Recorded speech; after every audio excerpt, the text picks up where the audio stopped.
Mire, este lunes regresaron a clases los alumnos del CCH Oriente, plantel donde la semana pasada fue asesinada una estudiante. Así es como regresaron a las aulas. Tras haber concluido los trabajos periciales en el Colegio de Ciencias y Humanidades Plantel Oriente, este lunes cientos de alumnos regresaron a clases.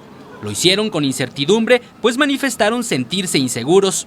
Pues la verdad no me siento muy segura, porque pues obviamente el hecho de que estés en tu misma escuela y que pase eso no te da cierta seguridad, porque pues piensas que en el exterior es donde puedes estar en peligro, pero no en tu misma escuela. Pues con lo que tenemos,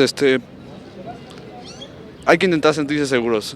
Como medida de seguridad recientemente implementada, en el plantel la entrada es controlada, pero los estudiantes aseguran que no es suficiente. Ahorita están pidiendo credencial en la entrada, pero pues básicamente los índices de seguridad, puesto que la policía está aquí, pues la verdad no sé si cambien.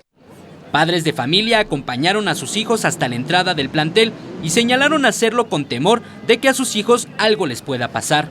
Pues una gran preocupación, porque yo creía que adentro estaba segura.